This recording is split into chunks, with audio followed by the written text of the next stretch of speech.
I think that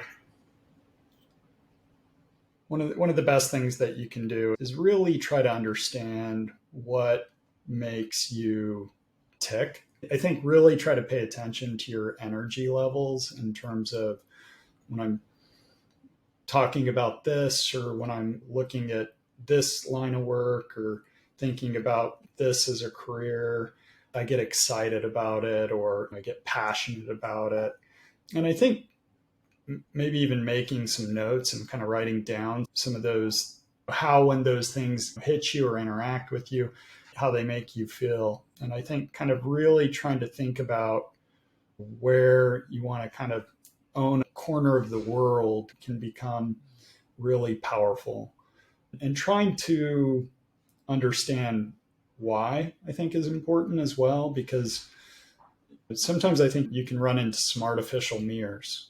And what I mean by that is you might think you like something, but then when you boil it down, you're like, oh, it's because somebody else will feel like this about me, or it's your perception of like how others will react to you being in that position or that role. And I think that's often why you see various folks go down to various roles and sometimes unsuccessfully because maybe they pursue something and then if that doesn't manifest itself in the way that you were expecting, that you find that the base of that type of work was not really what you were interested in.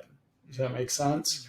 And so I think really trying to find something that you care about and you're really passionate about can really propel you in a way that just taking the opportunities as they come cannot. And so sometimes that means like, hey, I hear you. I know this job pays right now, or it seems like an obvious thing to do in comparison to chasing a passion, which you really believe in, but maybe it doesn't pay anything at the front end, or it seems impossible to achieve.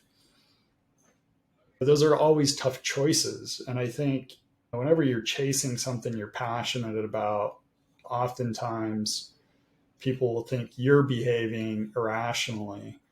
And I would argue, in many ways, maybe you're behaving incredibly rationally, but that just the immediate support structures don't support that seeming like a rational choice to outsiders. To kind of bring that full circle, what I would tell the young me at that juncture is to really think about once you've kind of done that mind work, if you will, and I think really try to write things down and understand why these various things sound attractive to you. And then from there, do a little bit of research, do a little bit of homework. And I encourage people all the time to come up with a list of 10 either people or places that you would want to work for. And I think a list of half and half is like great. Like 5 very specific companies or 5 very specific individuals that you would like to work for. I want to dive into, well, there's a couple of places I want to go with it. So the first thing is just to go into that list. Why do you, what in your mind, what's the difference between working for a person and working for a company? Why do you encourage both? Yeah. And so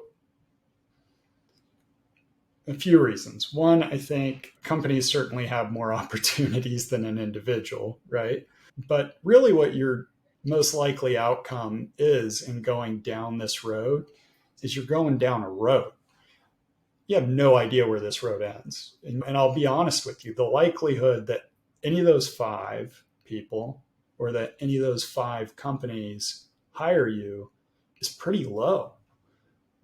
But here's the good news, those people in those companies are right in the sweet spot of where you want to be. And now you're heading down the road and in the direction that you specifically want to go. And the thing about if you've got a specific vision and an idea of where it is you want to go, and you've refined it to the point of 5 people and 5 companies, then That's a pretty specific left and right. And we could come up with just about any industry and boil it down to 5 people, 5 companies. And what you're going to see is it's actually a pretty narrow community, right? Like those 5 people and those 5 companies know all the other 5 people and 5 companies kind of in that bandwidth, right? You come and meet with me, you're like, hey, Justin, I want to work on Capitol Hill in the veteran space. I pretty much know everybody that's going to have a job in this space, right? And it puts you onto the right playing field, and it starts to put you in a position where you're doing direct outreach to the people in the companies of where you want to go. The alternative to this, and what I see people doing all the time, is I've got my resume ready and I'm on XYZ website, and oh, that sounds good. That sounds good. That sounds really good. This doesn't sound good, but I'm going to apply for it anyway. And I feel like it's more of a proactive strategy, trying to go exactly where I want to go because I've done the diligence and thought about where it is I want to be, versus this kind of passive and reactive strategy. Yeah, the issues with the passive is that you can definitely end up in something that you don't actually want to be in. And if you're not active in pursuing or finding your passions, then you're never going to know where you want to end up. And then you're just going to kind of drift. And that doesn't create a lot of happiness in someone's life when in in any chapter of their life, but especially going from the military, which was high purpose employment, to if you're just passively picking something, you're going to feel very little purpose in that employment after the fact. At least that's how I perceive it. But the other thing that I thought you said that was really cool was following what you want doesn't always yield immediate results that are understood at a broad level.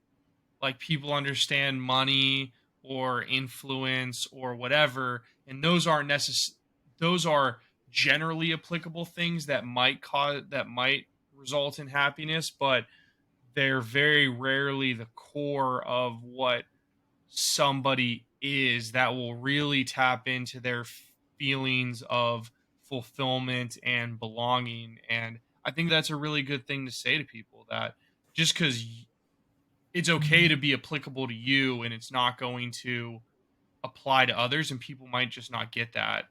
But if you're doing what you think is the best thing, then that is the best thing. I think that the reality of a career can move in many different directions. I think the reality right now across most industries is, I think most people would argue like the days are gone of the corporate 20-year watch wearer, right? And the gold watch, and that we live much more in a society where moving is almost encouraged, right? Like, especially at some of the leading edge corporations, like they don't really want people who've been there for 20 years, right? They're like, get here, do awesome things, learn new things, bring all the skills that you had before, and then accomplish a bunch for us. And then we know you're going to get kind of tired of what you're doing here. And we don't want you to feel like life's getting redundant and, break chalks and that the flip side to that is companies are always trying to retain their people too. But there is a real challenge to both retain people for the long term because of opportunities. But I think people also are people, and